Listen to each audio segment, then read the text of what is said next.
Assalamualaikum warahmatullahi wabarakatuh. Bismillahirrahmanirrahim. Alhamdulillahi rabbil alamin. Wabihi nasta'inu ala umuri dunya waddin. Allahumma salli ala sayyidina Muhammad wa ala ali sayyidina Muhammad, amma ba'du. Alhamdulillah, kita berjumpa lagi di materi yang lain. Kemarin kita bertemu di Al-Quran Hadis. Sekarang kita di pelajaran ke-NO-an atau Ahlus Sunnah wal Jamaah.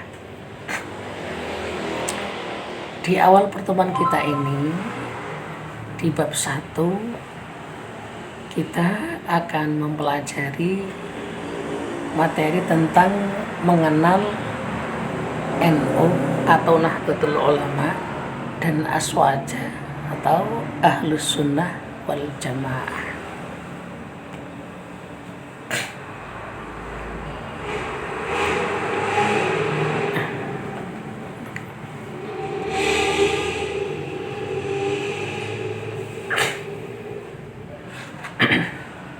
Mulai dari hubungan Nahdlatul Ulama dengan Aswaja. NO tadi sudah saya sampaikan adalah Nahdlatul Ulama, organisasi yang didirikan oleh para ulama, para kiai pondok pesantren yang berfaham Ahlus Sunnah wal Jamaah. Didirikan pada tanggal 31 Januari tahun 1926.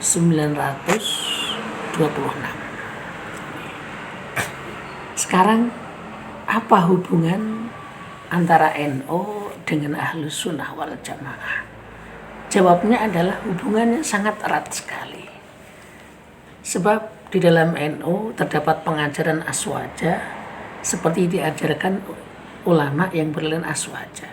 Anak-anakku semua, anak-anakku semua, mengapa para ulama mendirikan NO? Karena atau sebabnya ada sekelompok, ada umat Islam yang lain yang kebetulan fahamnya tidak sefaham dengan kita. Kemudian mereka ingin menghilangkan faham yang ada di faham Ahlus Sunnah wal Jamaah yang ada di muka bumi ini, khususnya di Indonesia.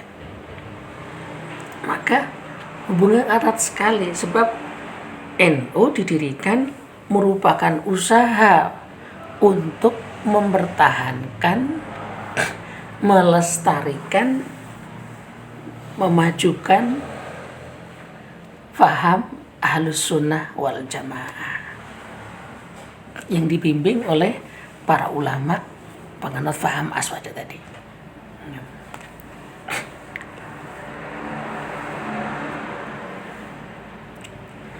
Karakteristik Nahdlatul Ulama dan Aswaja.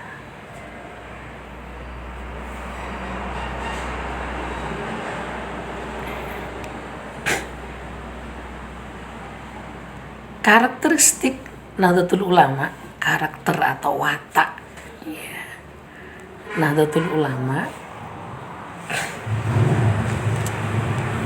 adalah tawasud i'tidal, artinya moderat, keadilan. Sebelum Islam masuk ke Indonesia, sebelum Islam masuk ke tanah Jawa ini, anak-anakku, Indonesia atau tanah Jawa, Nusantara pada umumnya sudah memiliki agama sebelumnya, sudah memiliki kebudayaan adat istiadat terlebih dahulu. Tentunya karena mereka tidak beragama Islam, adat istiadat atau kebudayaan di masyarakat itu belum tentu sesuai dengan ajaran Islam. Oleh karena itu, Nahdlatul Ulama dan Aswaja ini dalam menghadapi masyarakat seperti itu dengan model dengan gaya ganang karakter yang tawasud i'tidal, artinya tidak terlalu keras juga tidak terlalu lemah. Itu namanya moderat. Menyikapinya dengan bijaksana, sekira bisa dijadikan alat, sekira bisa ditata atau bahkan dimasuki ajaran-ajaran Islam, tidak akan dihilangkan. Ini sikap Nahdlatul Ulama. Banyak contoh yang ada di masyarakat itu. Dulunya ada istilah sajen misalkan. Itu sajen kayak gitu tidak ada dalam Islam. Namun para ulama tidak menghilangkan model sajen. Tapi bagaimana masyarakat dikumpulkan, makan makanan yang ada di itu dikumpulkan, diajak doa bersama minta keselamatan Allah Subhanahu wa taala. Makan yang dimakan tidak ditinggal, tapi makanannya dimakan bersama, saling sedekah sesuai dengan sabda Nabi, as-shadaqatu taf'ul bala. Ini namanya moderat. Kalau contoh yang biasa mungkin kalian jadi itu misalkan anak-anak ini nanti kalau sudah lulus kelas 9, anak saya itu harus pinter ngaji, makanya saya pondokkan, bapak begitu mungkin. Tapi ibu mondok tok uga apik gak seneng aku, kudu pinter sekolah tetek menge. Nah itu zaman sekarang. Anak kita sebagai anak harus bisa bagaimana bapak kita senang, kita bisa mengikuti ibu kita senang. Ini jalan mutawasud kita terapkan. Adalah bapak dengan kepingin mondokkan saya ingin ngaji, ingin mondok, sekaligus nanti saya akan sekolah. Solusinya ya kita cari tempat yang mungkin bisa kita mondok sekaligus kita sekolah. Ilmu agamanya bagus, ilmu umumnya, ilmu yang modern sekarang ini tidak tertinggal. Ini namanya moderat, keadilan. Yang kedua, tasamuh atau toleran. Toleran artinya menghargai orang lain, mempunyai berbeda pendapat atau keyakinan dengan kita. Ini bukan berarti kita mengikuti mereka, tidak, tapi kita menghargai, menghormati, membiarkan orang lain mempunyai kepercayaan yang berbeda. Ini sifatnya orang NU, Ahlussunnah wal Jamaah. Enggak harus kafir, pateni, bukan begitu. Tidak begitu. Biarlah saudara-saudara kita yang tidak beragama Islam, asalkan mereka tidak mengganggu kita, kita biarkan, kita bisa hidup berdampingan. Saling menghargai. Kalau mereka sedang beribadah di tempat ibadahnya, ya silahkan. Jangan kita beribadah di tempat kita sesuai keyakinan kita jangan diganggu. Hubungan sosial kita sama. Tetangga kita yang beragama non-muslim atau mungkin Kristen, mereka sedang membutuhkan bantuan kita wajib membantu. Sebaliknya, bisa jadi kita yang butuh bantuan, mereka bisa membantu kita terima saja. Ini pertanda persaudaraan kita sebagai bangsa Indonesia yang memang berbeda-beda. Itu tasamuh. Yang ketiga adalah tawazun, seimbang.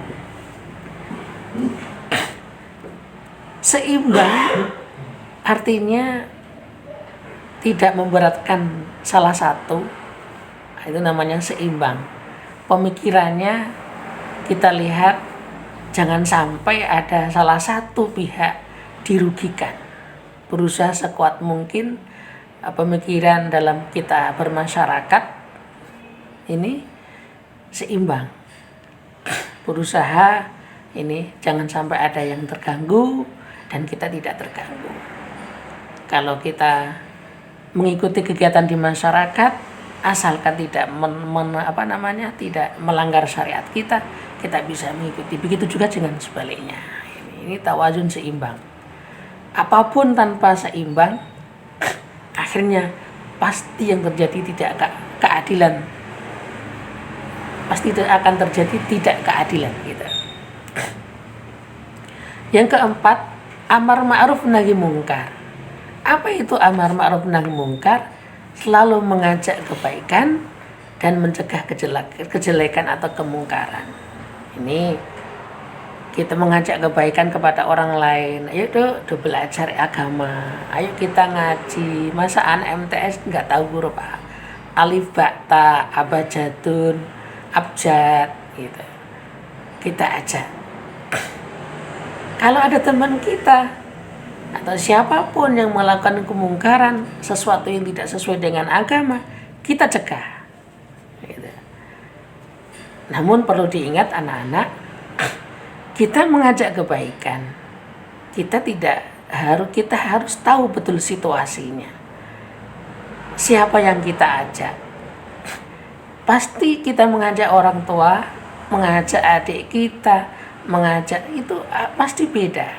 Jangan asal mengajak, ayo sholat, awas. Nah itu kalau dengan adik kita bisa. Tapi kalau tetangga kita, apalagi sudah tua, tidak mungkin itu akan berhasil. Kita dekati, diajak bicara baik-baik, kesulitannya kita bantu. Nah, kemudian kita ajak, yuk donang masjid jamaah misalkan, akan berhasil. Begitu juga dengan kemungkaran. Tetangga kita masih belum tahu, masih minum-minuman, mabuk-mabukan, minuman keras begitu. Nah, kita jangan terus langsung dihantam, wamuk, pakai pedang diajar. Bukan begitu.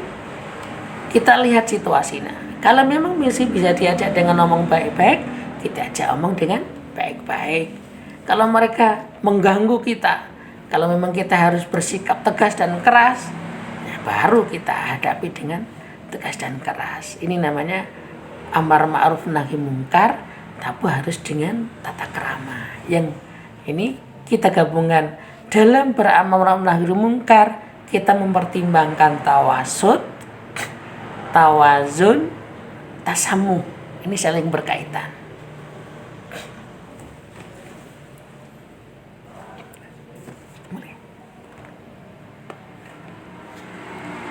Sekarang sikap warga Nahdliyin.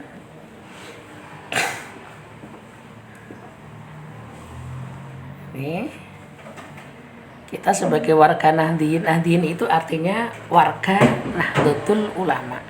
Organisasinya namanya NU atau Nahdlatul Ulama, sedangkan Nahdliyin adalah jamaahnya atau orangnya, itu nama Nahdliyin. Sikap warga Nahdliyin, kita harus bersikap bagaimana? Sikap kita santun dalam bermasyarakat. Oh, coba menangi dewi. Nah, ini.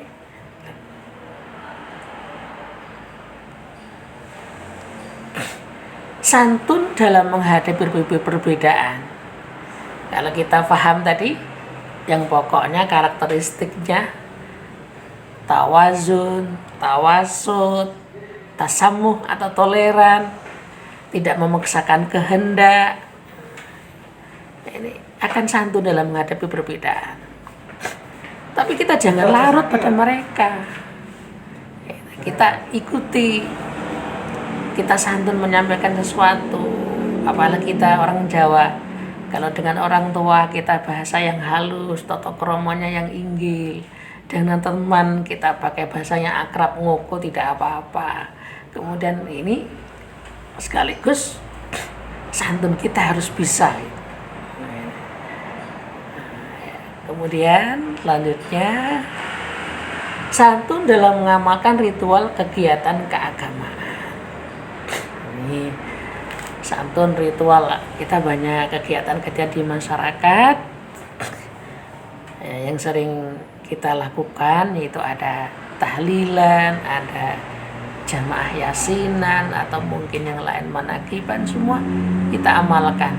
Berusaha dalam mengamalkan itu pun jangan sampai kita mengganggu masyarakat sekitar kita. Dan kita bersikap dengan santun. Bagaimana yang mereka tertarik bisa mengikuti. Ini loh ritual keagamaan kita yang santun, yang baik. Apalagi nanti kalau sudah tahu manfaatnya, faedahnya suatu ritual keagamaan, menjadikan hati kita tenang, hati kita sabar. Karena janjinya Allah dalam Al-Quran, ala bidzikrillahi tatma'innul qulub. Ingatlah bahwa mengingat Allah akan menjadikan hati seorang mukmin ini tenang. Lah, para ulama Kiai NU ini menciptakan atau membuat amalan-amalan ini yang sumbernya dari Rasulullah, dirangkum, diringkas agar bisa kita amalkan bersama-sama. Nih, anak-anakku semua, ini yang bisa saya sampaikan dalam pertemuan pertama ini. Tolong kalian catat di buku kalian, nanti diringkas yang saya sampaikan, bisa kalian tulis. Kalau yang bisa ditulis silakan ditulis, atau bahkan kalian yang perlu mempertanyakan, tanya pada saya, minta penjelasan, silakan japri nomor saya. Sekian, jaga kesehatan baik-baik, terus belajar. Semoga kita semua menjadi orang yang bermanfaat, berguna bagi agama, bangsa, dan negara. Akhirul kalam, assalamualaikum warahmatullahi wabarakatuh.